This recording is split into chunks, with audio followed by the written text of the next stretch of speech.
What's up everybody, I'm Evan. I'm a photographer based just north of Los Angeles, and today I'm going to be talking about the Mamiya Rz67. So I've been using this camera for a couple projects now.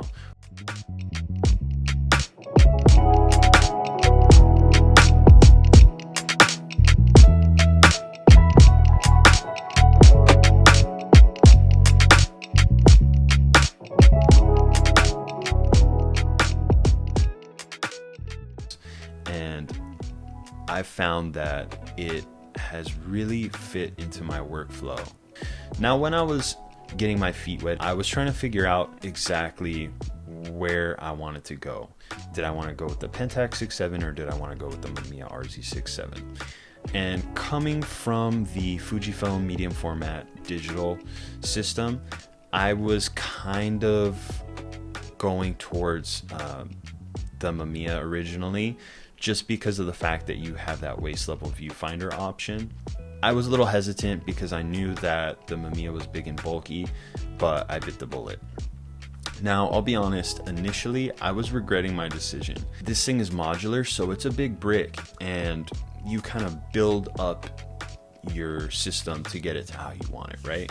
So you have your viewfinder, and then you have your back, and you have your grip. The cool thing about the back is that you have options. You can do a Polaroid back or a 220 back, even though I don't really think that 220 film is accessible anymore. Or you have the option to have multiple 120 backs, and then you can alternate.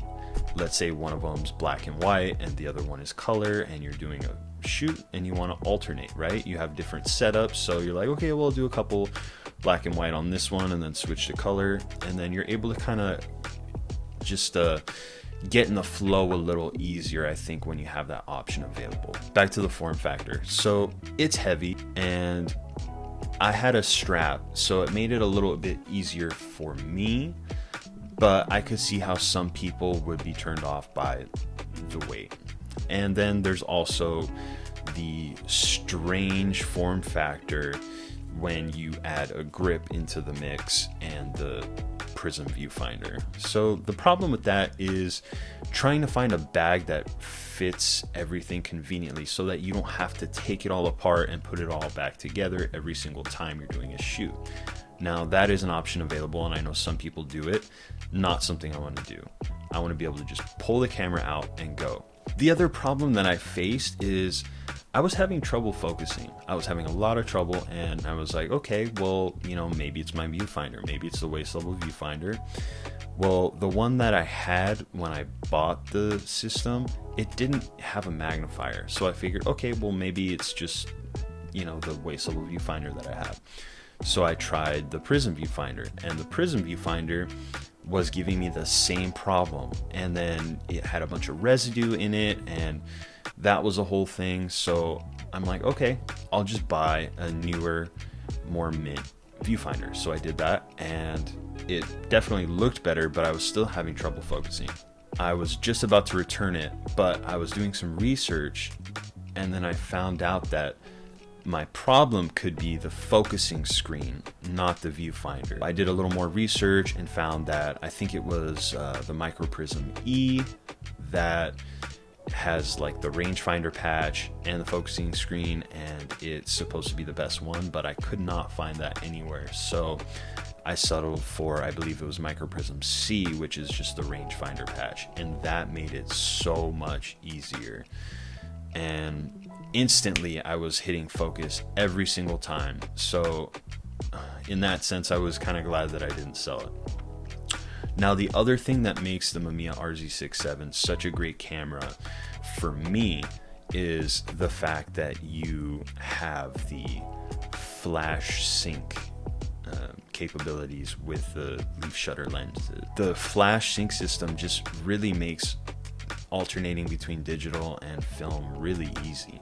So, you have the grip with the cold shoe mount, and you just put on the flash sync cable with your remote trigger, and you're good to go. I mean, with my Pro Photo system, I have my trigger on my digital camera, I take some photos, and then I just take the trigger off, put it right on the Mamiya, and I'm ready to go. Now, a couple other things that might benefit some people are the fact that there is the rotating back.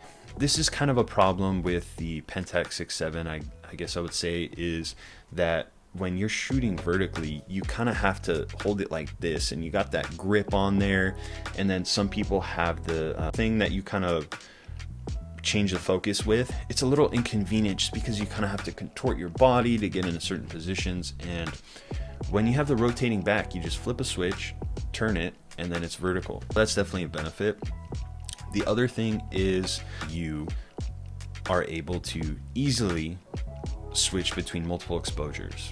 Now, I know that pretty much every camera has multiple exposure feature, but I think it's really nice that they just put it in the same area where the rotating back switch is. Another thing is the bellows focusing system. I don't really use close focus. That's not something I do, but it is an option available if that's something you're interested in.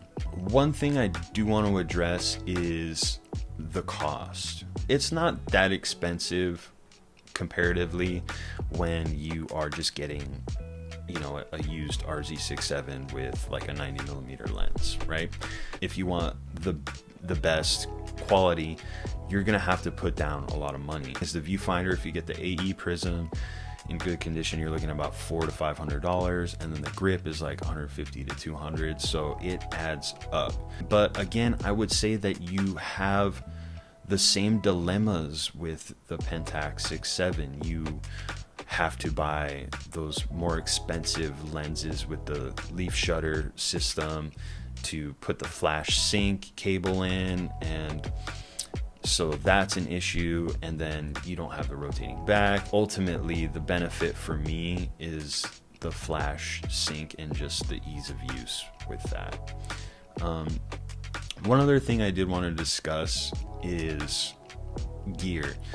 So I talk a lot about inspiration on this channel, and a lot of the times it comes from different forms of art, movies, TV shows, you know, magazines, stuff like that.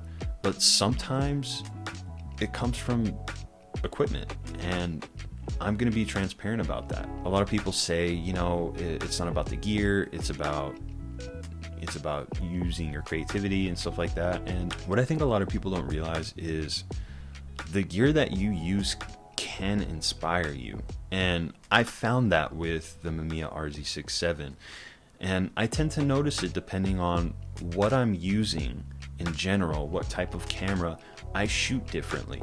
When I had been using the Fujifilm GFX system a lot more, I found that I was getting into lower positions, different compositions because of the tilting EVF, and I was more focused on getting conceptual photos. With the Mamiya Rz67, same thing. I'm just shooting differently, and that might have a lot to do with the fact that it's film also, but I plan my shots differently. It's not so much about how much I can cram into the image. A lot of it has to do with, you know, colors that I'm taking into account, expression.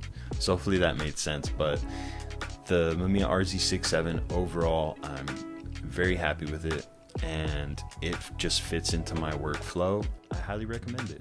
So that's all for today, everybody. If you like this video, please give it a thumbs up. Please comment if you have any questions or suggestions, and I'll see you in the next one.